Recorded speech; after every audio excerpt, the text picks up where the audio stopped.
Nice. Oh, kind of nice. All right. So, welcome to Skelton Crew Review. This is kind of like a supplemental little podcast that we're going to be doing in conjunction with our Star Wars Safespace podcast that we do every week. So, this is just, a limited run companion show because we're talking about Skelton Crew. Obviously, it's the big thing right now, and we're all very, very excited. So, I'm Tommy D, and I am joined by the pilot of the infamous Parma Flyer. It's Crash. Hi, everybody. Good to be back. Awesome. Good to have you back. Good to have you back. You've been out traveling the world? Yes, I have. Seeing sights and making the Star Tours run, all the good stuff. There you go. From the beaches of Normandy to the beautiful, beautiful castles and the Disney playground that is Paris Disney, right? Yeah, 15 times in a row on Star Tours. That's got to be a record. What? I've never been on it once. Not one time. Oh, man. You got to do it.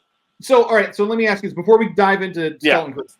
Sidetrack right off the bat. Okay. Of course, that's how we roll. If you've ever watched, our any of our other, Circle of Nerds podcasts, we never stay on track ever. But anyway, so Star Tours in Paris, does it still have the RX droid? Is Rex still?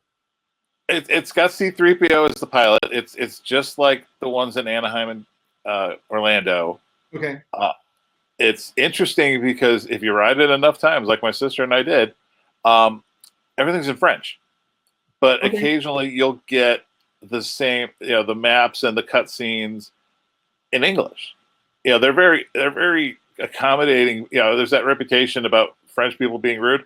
They're not rude if you're polite. If you respect them, they'll respect you. 100%. And I think that plays, especially at Disney, where they're trying to be French but friendly. Right. It was interesting that we were going on the tour. My sister's birthday. She has a little button that says it's my birthday, and all the cast members would start recognizing us because we're just doing like around and around and around and around. And by the fifth time, they're like, "Oh, bonjour! Oh, happy birthday, Emily!" Just like we were like part of the family already. But there's the great thing about Star Tours is with the randomization and all the different maps they can do. The combinations of what you can get each experience is worth at least 2 or 3 times. Like we did 2 or 3 runs the first night, 7 the next. I mean, we didn't do them all in one day like a crazy person. But it was over like 2-3 days. We did about 15 times through, and it was just fun to see all the different combinations and cutscenes and they're working in some of the newer shows like Andor and Ahsoka, and I'm sure they'll eventually work in Skelton Crew as well. Oh yeah, for sure. That's cool. Yeah, we've been to Paris once. We didn't go to Paris Disney, but yeah, Paris was super cool. We didn't have a problem with anybody. We went and we saw some touristy stuff. We kind of went off path to see some non-touristy stuff, and it was cool. We didn't experience any sort of rudeness at all, but like you said, we were respectful. We were respectful of the culture, and we weren't like, we're Americans, do what we do and do what we want. We didn't. I made it through 2 weeks with I speak 2 languages, English and bad tourist French. The amount, the little you can remember from high school is like bonjour, and then just sort of play dumb/pathetic and like, please help me. Like your English is going to be better than my French, so let's do this. I pull out a translator all the time, and I'm like, and they're just like, just stop. We appreciate the attempt, but please just stop. And that's the key: the attempt, the effort, the consideration. Exactly, just a little respect. All right, so Skelton Crew. Yes. I'm just going to start right off the bat and say I love it. I have nothing negative to say about it. The nostalgia is high with this. It felt like meeting an old friend again. Like after seeing an old friend after not seeing them for like 20 years. It's got the Amblin vibes. It's got the ET vibes, the Goonie vibes. It's all just right there, and it sucked me in. It had me. It just had me from the start. I had an interesting conversation with my sister, Seb. So we were watching the show together, and she's younger than I am. She's 10 years younger than I am. And I leading up to the show, everybody kept saying, "Oh, this is Star Wars Goonies. This is Space Goonies." And she kind of went, you know, any people my age, unless their parents showed them like force fed them like 80s Goonies and all those like movies and stuff. Right. You know, they didn't really get like understand. Like she knows the pop culture references that have carried on. You know, us 80s kids like to think that our childhood is eternal, but like kids from the 90s and 2000, you know, unless they were shown a movie like Goonies, they may not understand fully the connections that are being played in this show.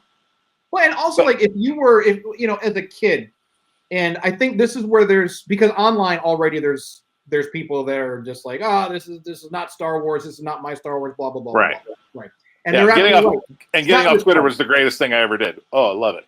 Between Twitter and TikTok, good Lord. Yeah. But I think the big picture that people are missing with this is if you didn't grow up with the original trilogy, and I mean like grow up with it, you're not going to get that nostalgia hit. It's not going to hit you on that level. Right. That's not to say you can't enjoy it. You can enjoy it for different reasons. Yeah, it's exactly. The story they're building already seems very interesting. Yeah. And this might be the Goonies of your childhood. Just like the prequel babies, like my sister, you know, she grew up during the prequel trilogy. That's her Star Wars. That was where her childhood memories were formed. And I feel one of the beautiful things about Star Wars is that each generation has their Star Wars. You know, you've got the OT generation, you know, you've got the prequel generation, you've got the Clone Wars animated series generation, you've got the sequel generation, you know, and now you've got the Skelton Crew generation. Like this is the Mandoverse in general. Yeah. Yeah. So now, you know, 20 years from now, Star Wars fans will be dead, but Star Wars fans, well, maybe not, hopefully not. But the kids that are seeing it now, they're going to look at all of the stuff that came before and they're going to say, you know what, that's cool. That's cool. Skelton Crew was my Star Wars. Right. And because just like we all grew up wanting to be a Luke or a Han, I loved that sequence at the beginning where the kids are, you know, they show up to the bus stop and the first thing they do is, you know, break into a lightsaber. Like, who didn't do? There better be cardboard tubes in on that planet because you need a good old cardboard tube lightsaber fight when you're a kid to really. That's what being a Star Wars fan was all about. And that's what, like, when I say this, you know, watching it for me was like, you know, running into an old friend, you know, an old childhood friend. That's why, because I did that, you know, I grabbed whatever I could and we had blasters and lightsabers and we did exactly what Wim and Neil did. We did exactly what they did. And the writers and the producers, they knew that. It was written by Star Wars fans. Like even if like the writing wasn't directly from a Star Wars fan, they got input from people who grew up in that era. You could just tell. I mean, just, you know, and then all of the Easter eggs that are sprinkled throughout, we're going to touch on some of those. Right. Because there's just so many. We can't get through all of them. But so the big thing that I want to talk about, because it goes between these two episodes, both were great. I loved both episodes. I loved the pacing. I loved the discovery. I loved, you know, I loved the reaction to Lightspeed. I thought that was hilarious. Because we as fans have become so jaded to the idea of this. Oh, faster than light travel. Oh, it's just like, you know, getting your car and going down the street. First time out, I'd be screaming like, what? Yeah. And it's funny because someone posted on TikTok, and they used this sound where it was like very tranquil, and then it like went to screaming, and it said, you know, Omega from the Bad Batch, her first time, you know, going to Lightspeed, and she was just was peaceful and beautiful and calm and serene. And then we've got the Skelton Crew kids, their first time freaking out. And I think a lot of that has to do with the fact that they live on this isolated planet and that's the big topic for this episode of our show. Is my questions have questions about this at Atlanta. How do we say it? So it's spelled at-atten, but sometimes it sounds like they're saying ad, like Alpha Delta. Yeah, I get it. But I think it's Alpha Tango, so I think it's at-atten. At-atten. Okay. Yeah. A lot of questions. Again, the Space Goonies, the pirate theme. Everybody loves the dissect trailers for like, oh, what's this show going to be about? What's this going to be? Remember when Ezra Bridger was Space-Aladdin? Everybody wants to make that instant connection to something from the past to make it seem like this isn't an original. My questions have questions about this place where the kids come from, the space suburb. So let me pose a couple of questions to you, because you and I probably have the same questions, and those questions have questions. So the big one. Yeah. First of all, the big one. We know that this takes place during it's within season 1 of The Mandalorian, I believe. I believe that's the time frame. Post Empire sometime. It's post Empire, but it takes place around the events of The Mandalorian season 1 or 2. Right. So that's we know this. My question to you is, based on certain things that were said and certain things that we can infer, when do you think that this, they're calling it the Great Work, this planet, when do you think this came about? Ooh. My thought is it's at least pre-Clone Wars. And the reason I say that is okay. So during what the secretary, the undersecretary Farah, yeah, she's addressing the class, and she makes this this comment about keeping the Republic peaceful and strong. She didn't say the New Republic. Not the New Republic, not the High Republic. The Republic. She said the Republic. So and then when we see the kids hand over the credits, they're like, hey, where did you get Old Republic, mint condition Old Republic credits? But do they mean Old Republic, or do they mean pre-Empire Republic? But then the Old Republic is still anywhere from like 25,000 BBY to 19 BBY. So I mean, the Old Republic is a big era. Yeah, the money was, like they say in many things, follow the money. And when the kid, got his, dad, and again, as an '80s kid, a latchkey kid, that see where his dad is just, like sliding over your lunch money, like it's no big deal. Only use this for lunch. Don't go buy, baseball cards at the corner shop, or this is strictly for your food because I'm going to be at work late. That right away, it was like a little ping in my head. I was like, okay, that's older money. I roughly remember what Republic Dietary, like credits like Qui-Gon Jinn would have had on Tatooine that was no good on, because back then they were, they wanted, the Republic wasn't the thing for them, so they wanted a different kind of currency. Right. This is like getting a pristine original print $2 bill, Yeah. like and I love the fact that the guys in this the pirate trading post, when he flashes the money out there, we all remember our first time we had our own money, and you went to the store and you pulled your wallet out when I had all your birthday money from grandma, and you're pulling out like 20s. Is this enough? Yeah, like Mr. Big Spender here. Okay, is this enough? Right. And you're buying like 2 candy bars and a soda. Right. So, but then the way that guy, that the guy at the food stall, he was like, what? Yeah. Oh, no, we need more. But how much could that possibly be worth? And then he's like, oh yeah, my dad gave it to me for lunch money. And like everyone's like, what? Yeah. Lunch money. So that and then when we see the ship, when the ship takes off, it's buried and there's trees growing on top of it. How long has that ship been there? Why was it there? So I think we'll get to that. We're going to get to that, obviously, but we see the skeleton pirates, what's left of them. So where do you think this this, like, I'm thinking again, at least pre-Clone Wars. It could be much older than that. Snips and I had this debate just tonight coming home. We were driving home, and I said, we both kind of had that moment of like, okay, the easy answer, obviously, it's got to be pre-Empire Republic. Sure. Yeah, it could be further back. Like they know about Eldani.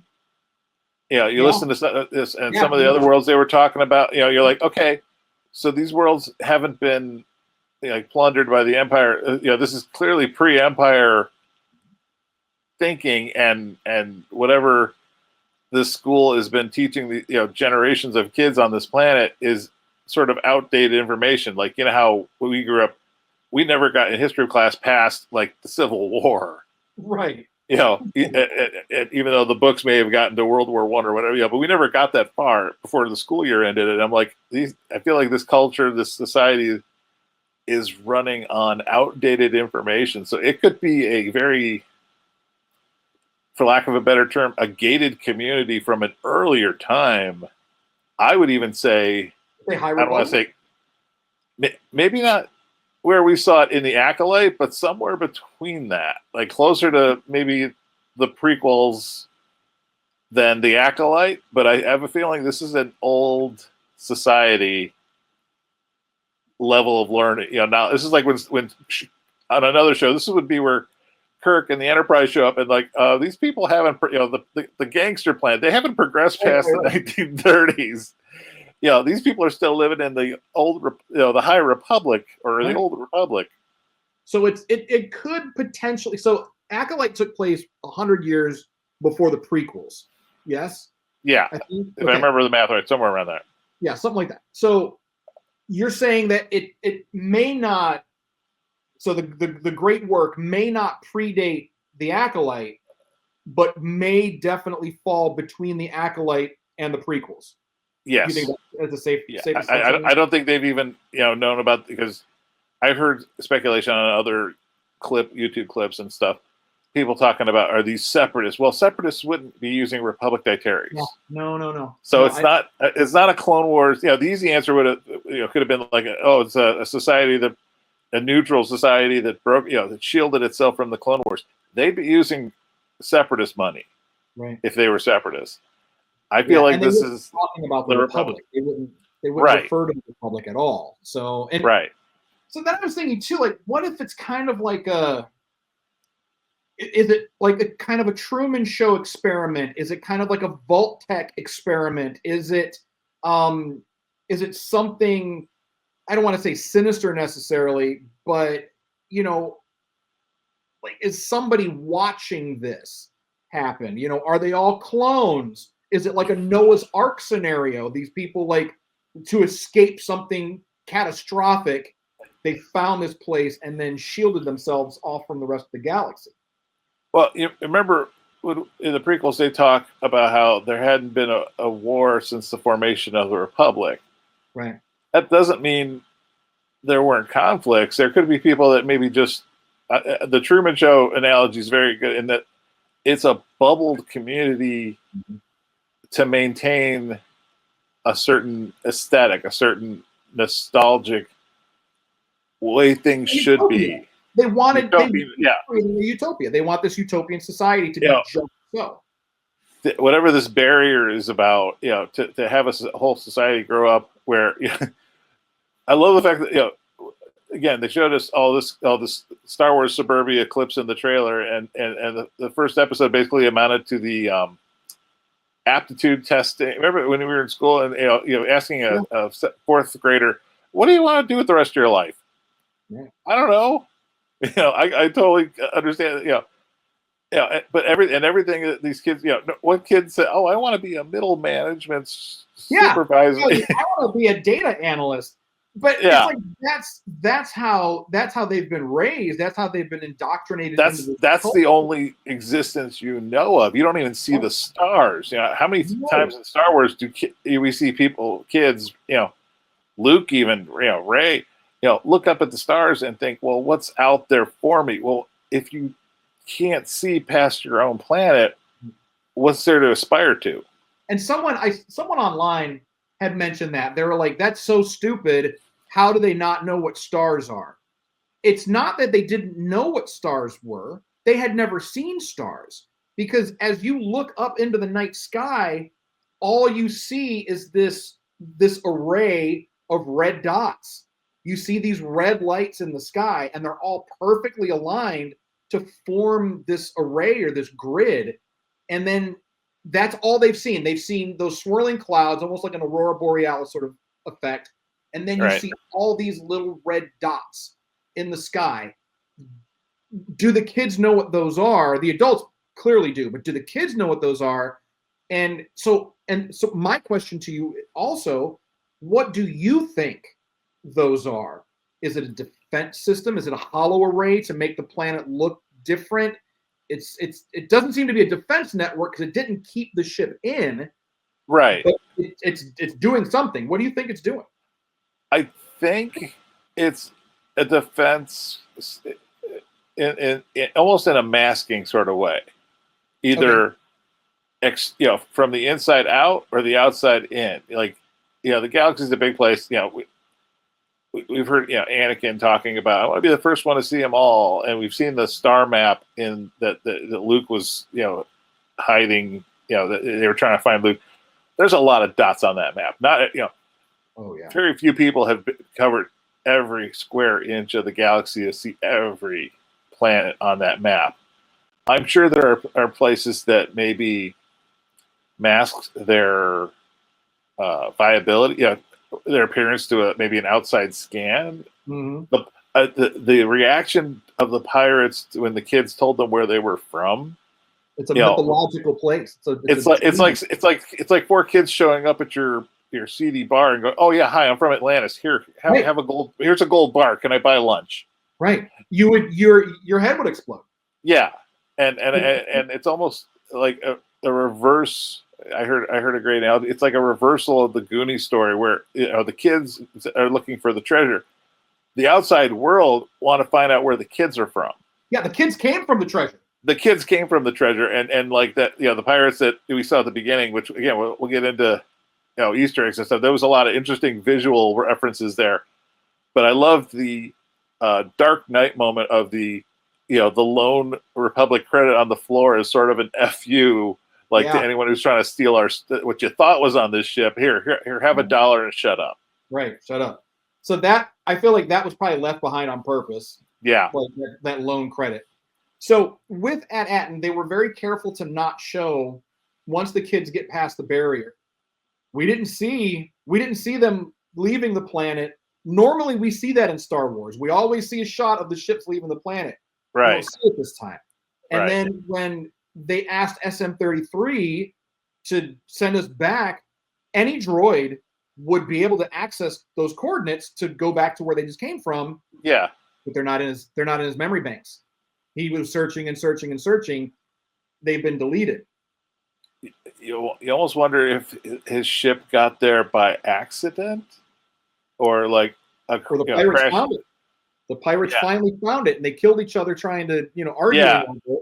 Yeah. Or maybe those pirates somehow integrated to the culture there. Yeah, whoever the dead skeletons were of somebody there's a lot of questions.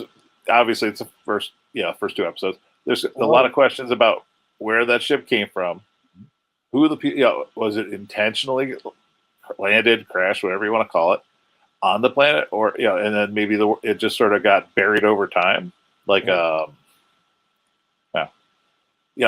like the pirate ship on Goonies, where it's like, okay, it was in this cove, and then it sort of slowly got buried, and until the kids let it out.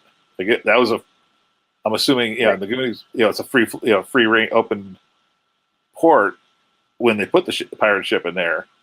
Much like I think the starship, was it there intentionally, or was it just accidentally there and then left to be covered up? Right. And it's a caper. It's a mystery, and I love it. I think we're going to learn so much.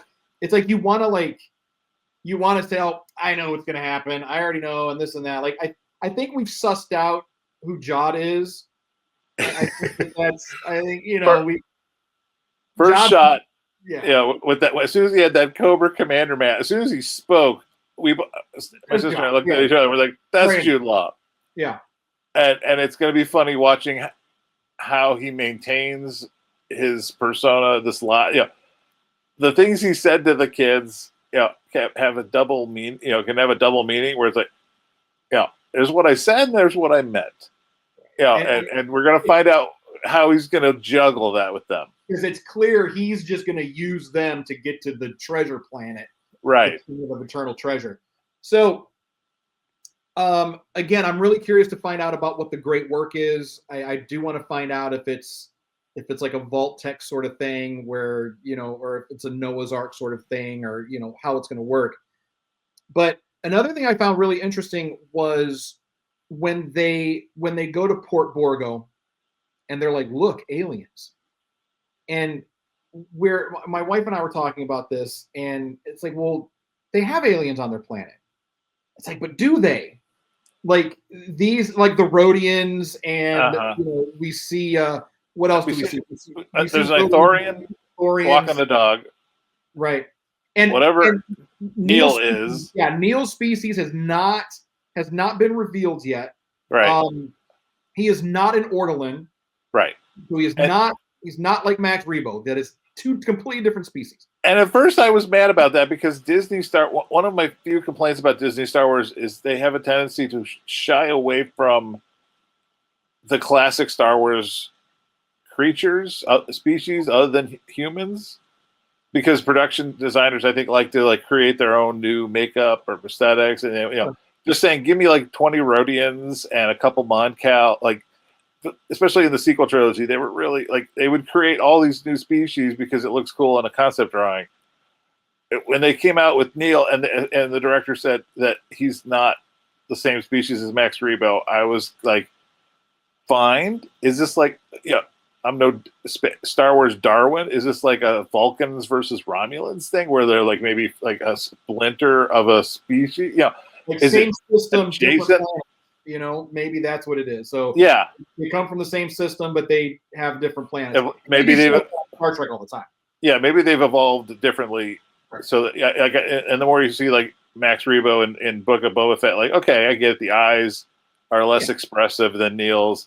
He's got that cute little haircut, and I'm sure part of the mystery is going to be, well, why haven't we seen Neil's people before? Maybe this is the Noah's Ark thing where maybe his species was relocated. There's obviously an Ithorian, the lady walking the dog. I didn't spot anybody else until we got to the pirate station. The pirates got all kinds of callbacks. There was an Ithorian kid in their class. Yeah, because he said something, and then another kid was like, "No, I want to be a data analyst or whatever." Right. So it's and in the undersecretary's house, when Fern goes home, you see that mural on the wall. I paused on that 5 times. I had to get a close up of that. I was when I first saw it, my first, I was like, okay, that's nice. And then the second time through, it was like, what's that? Right. So we see an Ithorian on there, and we see an older version of Neil's species with tusks. Right. Which I thought was pretty interesting. So, we don't know. We just don't know about Neil's species. This is going to be the Baby Yoda thing all over again. Until they give us a name of this beat, we're just the Neils. The adult Neils. The adult Neils. And so, geez, there's so many questions. But I'm really thinking that they don't consider Neil and the other Ithorians, and there were a lot of Rhodians. I noticed there were a lot of Rhodians in his class. They don't consider them aliens because they've been a part of their culture for potentially centuries. So, right, and that's why I think it goes back farther than we think. Yeah, because this might be a Noah's Ark thing where literally it's just a handful of species, maybe some kind of cataclysm, maybe just whatever. Maybe it is an Atlantis thing where you're just the society decided they wanted to cut themselves off from the galaxy at large and just focus on whatever this great work of theirs is. Right. whatever it is. So we'll have to wait and see. I'm very excited. One more question, and then we'll start getting into Easter eggs here. Okay. So Jod, he kind of used the Force, or did he use the Force to get the keys? Because it looked really janky as the keys were like floating along. Yeah. But my thing is, like, if he was able to do that prior, why hadn't he done it before? Unless he was just looking for some rubes to help him get out. Snips had a great answer because we had that same question, and her answer to that was, and I'm tending to believe this, he probably could have escaped fairly easy, whether he's force sensitive or it was a optical trick. Maybe he's got a magnet. Who knows? You know, it could be anything like that. Yeah. You know, like that guy on Kenobi that was impersonating a Jedi. Yeah. There, Yeah. you know, but I think the reason, it's like DJ in the Last Jedi. He could have got out of the prison cell anytime he wanted. But when the kids show up and they're talking about having a ship, now he's got a way out. If he is the captain that was mutinied and thrown in the cell, sure, I could bust out of the cell, but where am I going to go? So he's just looking for that. I need a ride. He's looking for his moment. Right. And they've got a ship. They're allegedly from this mythical treasure planet, and he's just like, yes. Because if he finds the treasure, maybe he might be thinking, now I can get back in with my crew and reclaim where I belong. Right, and get his ship back and his crew back from Brutus. Right. So it's isn't that a great? Isn't that guy just from a design standpoint? Isn't that just a great callback? Like I've seen people referencing him to that one guy from the cantina. There's like a wolf. It's not. Yeah, that's exactly what he is. But great callback. Yeah. So that's exactly, and we see a lot of those, and we'll get to that with the Easter eggs. But yeah, that is exactly what he is. But I also like he's got some Blackbeard vibes because he's got all of those pistols on the bandolier, very black. Again, the pirates theming of this show is fantastic, and whoever designing this guy's costume, I love. There's a mashup between Star Wars and Pirates of the Caribbean that's just working. 100%. Like, I love the captain's cabin. I like the hats, the big hats that were in there. And even the guy when he was at the beginning, when he's got that, I call it the Cobra Commander shield. Did you notice the top of it looks like one of those triangle hats? Tricorns, yes. And it's like a one piece, almost like Zori's helmet from Rise of Skywalker. You know, that very tight face shield. Again, the Cobra Commander thing. But as soon as I saw the top of it, I went, that's a pirate hat mask. And then, like, even like at the during the closing credits, the music changes a couple of times. But like the last change of the closing credit music, it's very much a pirate shanty sound. Yes, they're leaning into the pirate thing, and I absolutely love it. All right, so let's do a few Easter eggs. There were a lot. So a couple that stood out to me. First was SM-33, throwback Smee to Peter Pan, Captain Hook's little first mate. I thought that was awesome. That was a nice throwback. Very Disney, also very Jude Law-esque because he played Captain Hook in a previous movie. Yeah, Yes, he did. I like not an Easter egg necessarily, just an observation. Fern wearing her jacket inside out, so she could be the cool kid with all of her patches on it. Yeah. So I love that. And something that Sherry had pointed out to me that I missed the first time. If you go back and look at Neil, you see it a few times, but he has a device on his belt. I didn't see anybody else with a device like that on their belts. Is he asthmatic? Do you think? I don't know. That would fit. That would definitely be in line with him, but we haven't seen him use it. But Sherry thought, what if it was a translator? So maybe Neil's not actually speaking basic. We hear him as speaking basic because we speak basic, but maybe that's on his belt. That's a translator, almost like it's a very common sci-fi trope, the universal translator, where all the aliens speak perfect basic or English for us, so that we don't have to worry. So we don't have to worry about subtitles. Subtitles all day, yeah. But like in the Mandalorian, Book of Boba. In the Book of Boba Fett, we see the mayor of Mos Espa, the Ithorian. He's got a translator apparatus on him. So he's speaking Ithorian. And there's a little delay from when the and then the basic kicks in once it's like the Alexa, here's what I'm saying. So I'm wondering, like, is that on Neil's belt? Is that a translator? I don't know. But for a multi-species society, that tracks, and I wouldn't be surprised if that is a translator. So I'm looking forward, or you know what? I also wouldn't be surprised if the writers and the showrunners put things in there like that just to get us talking. Like, to them, it's nothing. It's just a clip on. Yeah.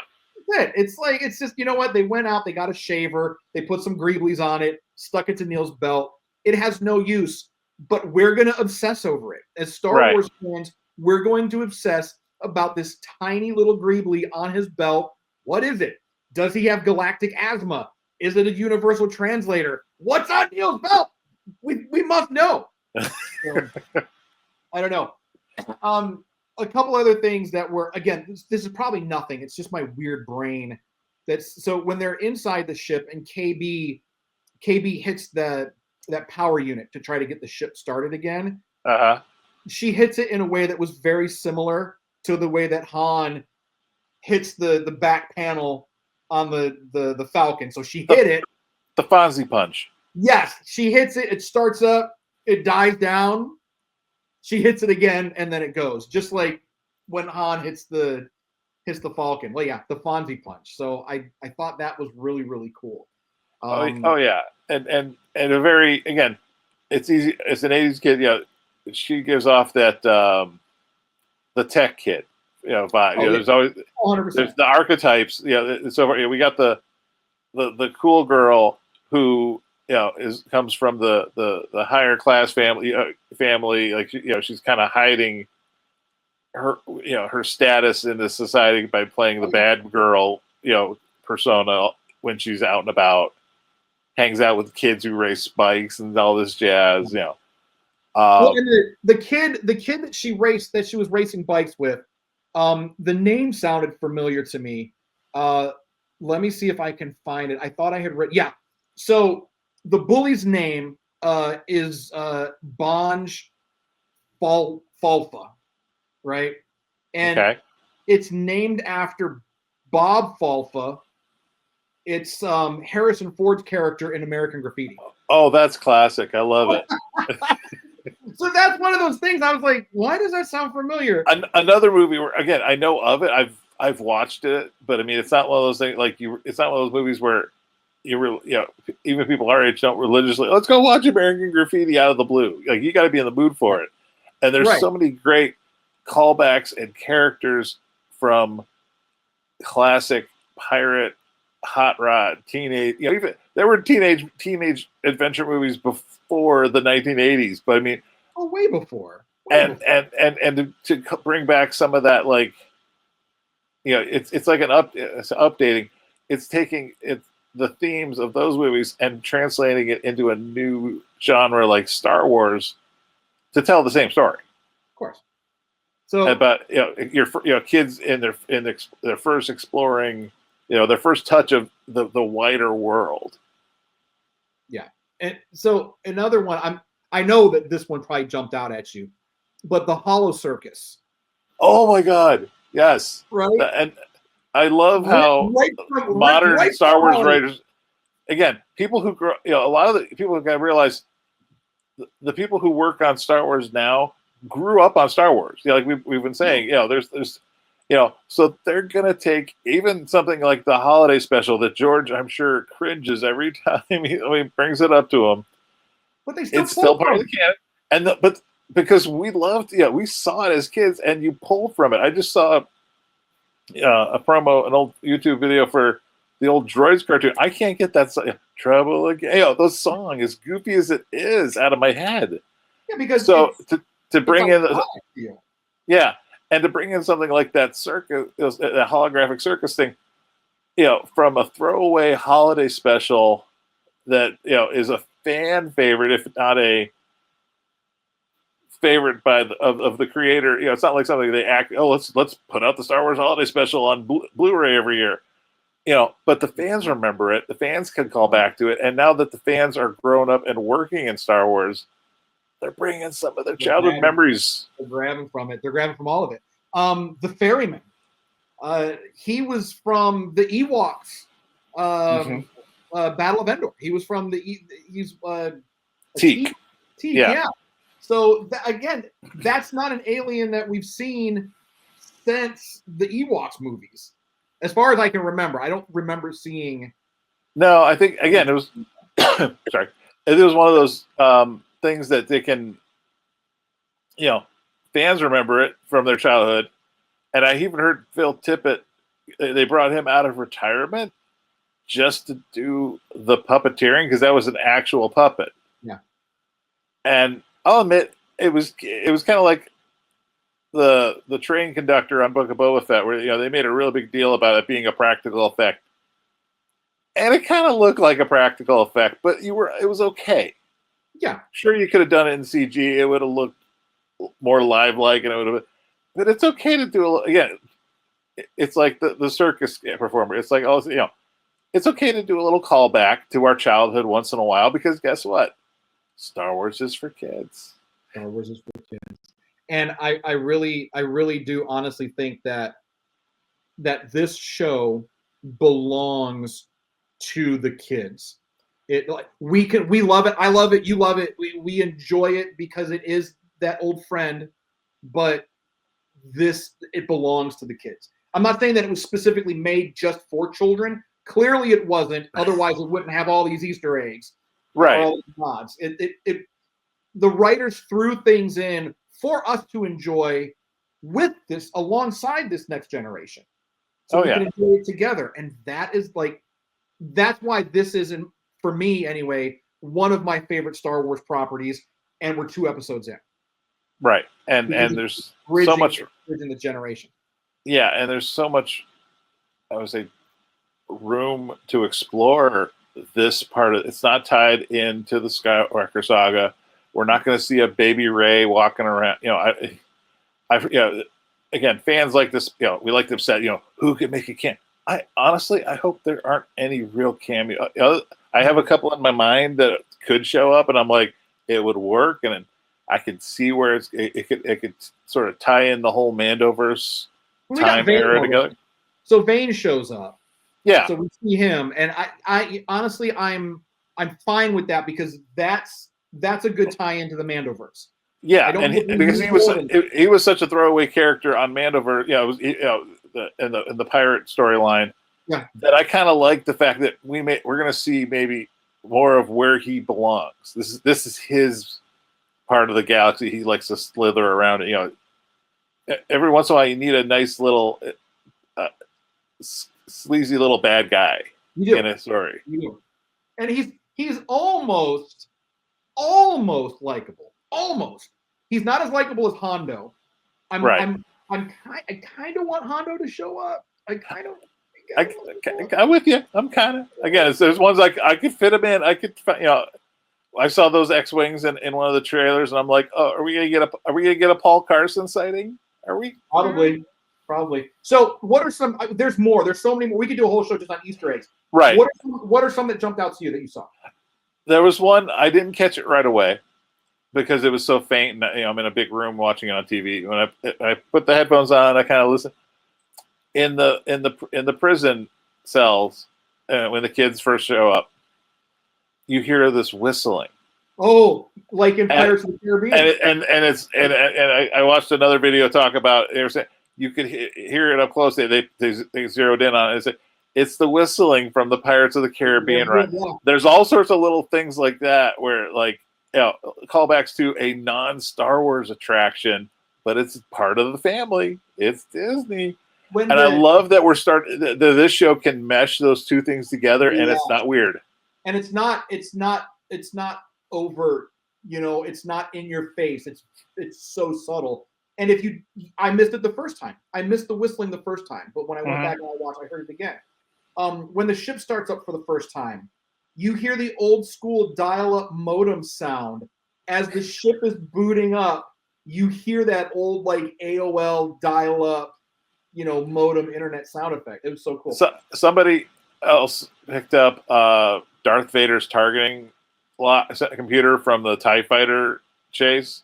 Oh, was that in there? Was that on one of the? It was on. Well, the sound was there, and it was like maybe not the obviously not the screen, but you know the Star Wars fans are getting they're getting too good for their own good at picking out little Easter egg details. You know, I'm sure the sound mixer guys are. This is all I got to work with. You know, Matt Wood's only got so many toys. Come on. But I mean, it's like they have to appreciate it when we find these things because like you said, Matt Wood is also a huge Star Wars fan. So I mean, wasn't he the voice of Grievous? Yeah, Grievous. Yeah, he did a bunch of voices. Right, but, and the battle droids. Yeah, and he's like the lead sound designer, right, or something like that. I mean, yeah.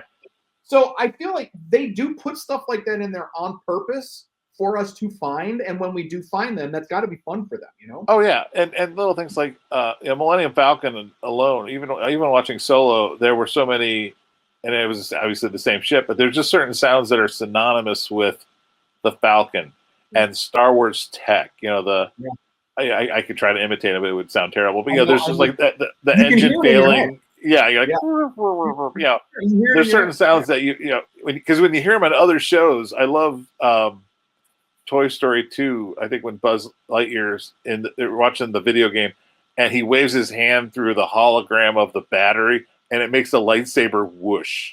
And I'm just like, you Ben Burt, aren't you just a crazy? And they do it because that's how they celebrate their love of the fandom, and it's so cool. So what are some other Easter eggs that jumped out at you that you noticed? Mostly most of the ones I picked up on was the pirates theming. I think in that initial attack, one of the guy I mean, they didn't even bother with like the stereotypical blaster sound. It sounded like a flint hand pistol. Yeah. And things like that.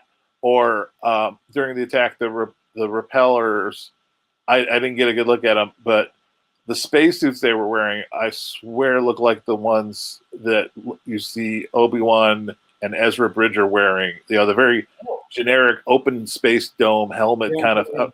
And I want to watch it again just to kind of slow-mo that a little bit and be like, did they really make a live-action spacesuit? Like, that'd be good.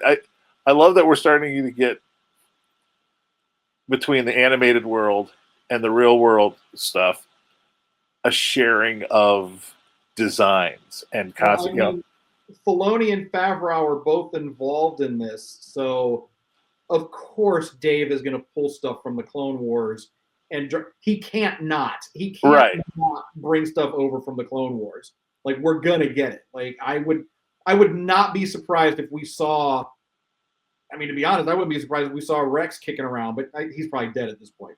But maybe. There'll be something else. There'll be some other Clone Wars references in there. Right. We've got to keep an eye out for them. Yeah, and it was like, again, for me, this first couple episodes, I wanted to get a feel for the aesthetic of this, at Anna Planet and the pirates. Yeah, again, I love. We've done, Space Mos Eisley Cantina, where it was like, I liked how there was, the kids were running around, and I like the two girls show up with the one place that looked obviously like a nightclub, shall we say, for adults. Yes, and I like how the girls, immediately had the, okay, let's not go in there. Like, that's, again, for kids who've never seen the big wide world. The Spidey sense went off and went, that's not safe. And also, when all the boys are playing with the pirate doodads and hats in the ship, I got a gun because we're going to a strange town. Well, and also there was oh, I cannot remember her name, but the lady with the six breasts that was dancing in Jabba's palace. She was Right. outside of this adult establishment. She Oh was no, I didn't. I missed that one. I have to watch that yeah, again. yeah. She was. So there was that other lady that went to, who I think is also the same species as one of the dancers. One of the dancers. Yeah. From Yeah. Jabba's. But yeah, the lady with the six breasts. I can't remember her name, but I know that Jabba hired her because she reminded him of his mother. I remember that was in a book. That's her backstory. Yeah. That's her backstory. And the pirates for me again. I've been waiting for more callbacks to classic Star Wars creatures and characters. Yeah, like species. Like, there was a bunch. And the pirates. Yeah, the pirates is where it's at because they could just take. They need such a diverse range of. Oh yeah, they were grabbing from all guys. Yeah, there was another one. One of Gorian Shard's guys, he was there. Mm-hmm. There were a couple of other ones from Jabba's. I thought I can't remember now. There's another Easter egg that I had in my notes. I forgot about. When Wim is talking about Jedi temples that can bury themselves. The Lothal temple. And, we saw that. Yeah, and another interesting thing, I saw a video of the Arabesh on that little Viewmaster storybook of his. The reason I think this is prequels and not a Clone Wars, style isolation in society, is that if it was a separatist thing or something, they would not have fairy tales painting the Jedi in a good light. Right. The Jedi would have been bad guys. Yeah, and the fact that he's playing with an action figures, homemade action figures of a Jedi and a what the Sith are. Well, you're better off than the Jedi Council apparently. Right. So also, like if you're creating this utopian society, why would you allow the knowledge of Jedi and Sith to spark the imagination of your children when you're just like they're never going to achieve that because you're going to plug them into the accounting department in order to maintain your utopia? I have a feeling that was not a thing. Well, he said Dad used to read to him, but I have a feeling that was something maybe the mother who we have not seen or heard of yet, maybe introduced into the kid's life. We haven't seen Mom, and we also know that we haven't seen Fern's dad. So we don't know. Maybe they're both single parents. Maybe their parents died. Maybe their parents have bigger parts to play, in the great work. Right. We don't know yet. So we'll have to wait and see what happens. Very excited about that. Very excited for episode 3. So before we wrap up, predictions for episode 3. What have you got? I'm very interested to hear Jude Law's backstory. He's got to explain to the kids, what was I doing there? Was I a bad pirate? Was I a prisoner of the pirate? How did I get? Eventually, I have a feeling the kids or some, the droid, we're taking this guy on, this very smooth talking guy. What's his excuse going to be for how he got there? Right. And why he needed to get out. All right. I don't have any predictions right now. I'm just like, oh my God, what's going to happen next? I'm really excited. I don't know what we're going to see. And I really, I don't want to deep dive too much into it because I want to really be surprised. I think it's good, especially early on in the show. Like, they always do a 2-episode premiere to make it like an extended episode. And I like that because this show's got a lot of world building to take care of. This isn't part of the greater republic. This isn't that we know. These are kids lost on a ship. Who have no idea what they're getting themselves into. Let that cook. Let that play out. I agree. So I love it. I'm looking forward to it. It's such a good show. I can't say enough about it. It's just such a good show. I'm so glad they made it. It feels weird to be happy about Star Wars, right? No. I mean, I'm kidding. I've loved most of what's the Mandoverse and everything has been put in the sequel trilogy.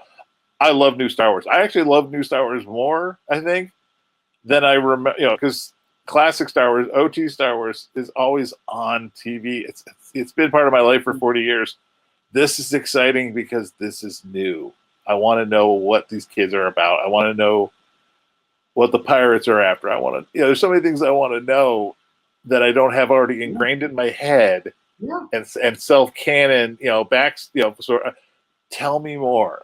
So I'm really looking forward to next week. And I have to say, I'm already disappointed that it's only 8 episodes. I already want more. I know it's only going to run for 8, and I already want more. And it's just like, oh man, I'm already sad. And we're 2 episodes in, and I'm already sad that it's going to end. I'm that excited about it because it's just such a good show. So some people, it's not going to be for everyone, and it doesn't have to be for everyone. No, and that's just and for those you're going to give it an honest chance to tell its own story and not affix your own how do we blame Kathleen Kennedy for all the problems in my life? Just go with it. Enjoy the ride. Just have fun with it. One thing that I thought, I saw this on TikTok. Someone replied to one of our videos on TikTok, and we're having a conversation about it. And the guy said that he sat down, he watched it with his 10-year-old daughter, and she looked at him and smiled and gave him a thumbs up. And my response to that is the only critique I will accept. That is the only criticism, that is the only review that I'm going to accept about this show. You and I can talk about it and say it's good or bad or whatever all day, but that show doesn't belong to us. The people that show belongs to, whatever they say about it, that's what I'm listening to. You and I met, towards the end of my career with the Star Wars groups. Yeah. But I used to love going out, and I'd be there in my X-wing costume or in my Jedi gear, and kids were coming up to me asking, "Where's Ahsoka? Where's Captain Rex?" This is just after Clone Wars had started, and I was knowledgeable enough about the show because I'm a fan of it, and I've watched it just like these kids do, and I'm like totally into what this show's about, that I could play it off, and give them an answer, and I love seeing the younger fans' reaction, to this stuff. What the 40-year-old guys in their basement on TikTok or Twitter or whatever, or YouTube channel of their own making. Knock yourself out. In fact, knock yourself out, please. But before I do it for you, but I can't wait to see the next Halloween or even like a sci-fi convention.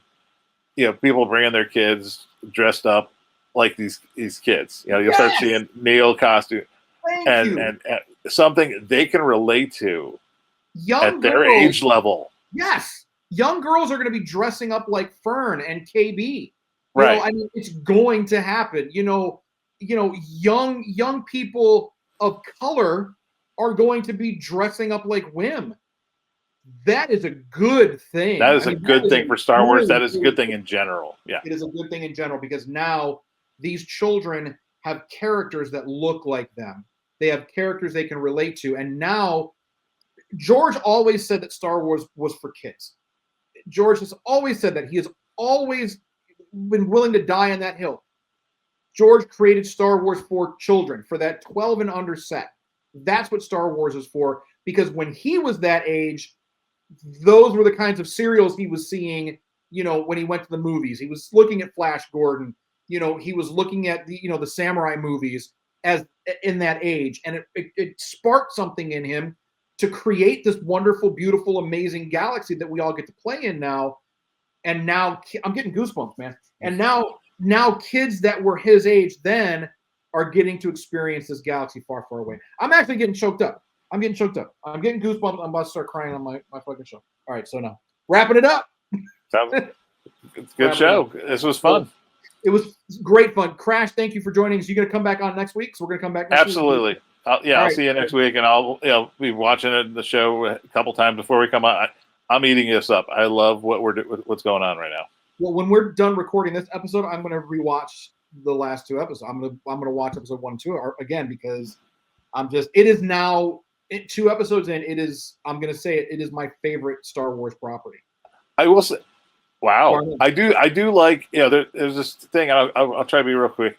When Obi-Wan Kenobi came out, and immediately they started asking you and Inane, and never ask an actor, "Oh, do you want more work?" Yes, they do. They will always say, "I'm always up for season 2 of whatever." If this does end up being a one-off run of 8 episodes, fine. Tell me a good story that can become the timeless classic that we 80s kids think Goonies is in the Star Wars universe, and I will be happy with that small piece of gold. No, I disagree. No. No. You want more? One more. So I want this to turn into like a Stranger Things scenario where it was only supposed to be a one-off. And people love Stranger Things so much. They've got like 4 seasons now or something like that. Okay. Just don't go Game of Thrones on me where you keep milking it until you run out of ideas and then you blow up the pot. No, I want to see this run so far that I want to watch these kids grow up into adults and have their own children that they send off on adventures into the galaxy. And it's just, I'm done with the Skywalker saga. I'm done with it. I'm done with the Skywalker saga. We've beaten that one to death. We don't need it anymore. Give me more Wim, Fern, KB, and Neil for the rest of my life. I'm good. Okay. Because it feels like it. Rebels was my favorite Star Wars property. Like, it was at the top of my list. It was number one. I like that time era. I like that Dave explored that time era, and that is and the Clone Wars versus Rebels team. I am sort of Team Rebels because I like that it explored its own branch. Yes, and a lot of people complained about it, and it was kind of a deal breaker for a lot of people. But I loved the art style because it was a throwback to the Ralph McQuarrie concept art. Oh yeah, and I love that they did that. So to me, because Ralph came up with so many good designs. We wouldn't have Star Wars without Ralph. I mean, right. Not the way that we know it now, obviously, but to see Dave go back into those archives and grab those concepts, like Zeb. Zeb was the concept for Chewbacca, right? And then now Zeb is his own character. Dave rescued Zeb from obscurity and gave him to the world. So that was one of the main reasons I love Rebels, and it's just a damn good story. Rebels is just a damn good story. Oh yeah. But now, I'm saying it, 2 episodes in, Skelton Crew is just bumped Rebels to the number 2 slot on my top. All right, that's a gauntlet being laid down, folks. I like this. That's it. It's a hot take. So now episode 3 is going to come out. It's going to suck, and I'm going to have to oh, forget it. That's it. I'm going back to the Acolyte. No, I'm going to see.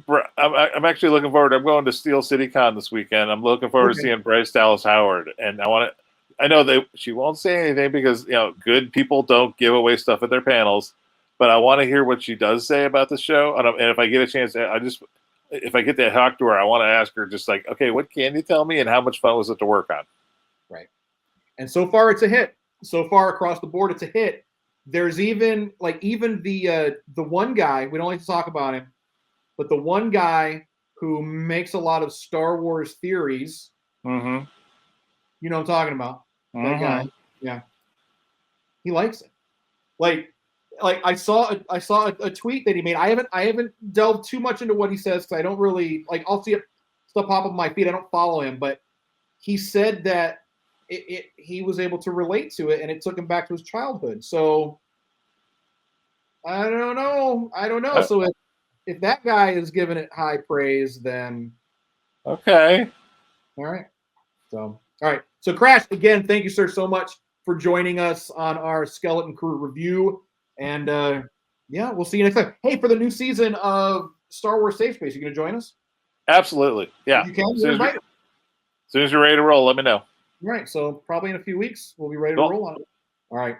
Crash, thank you so much. And thank you all for joining us this week. And we will see you next week with more of this. So, and I'm geeking out. All right. Thanks, everybody.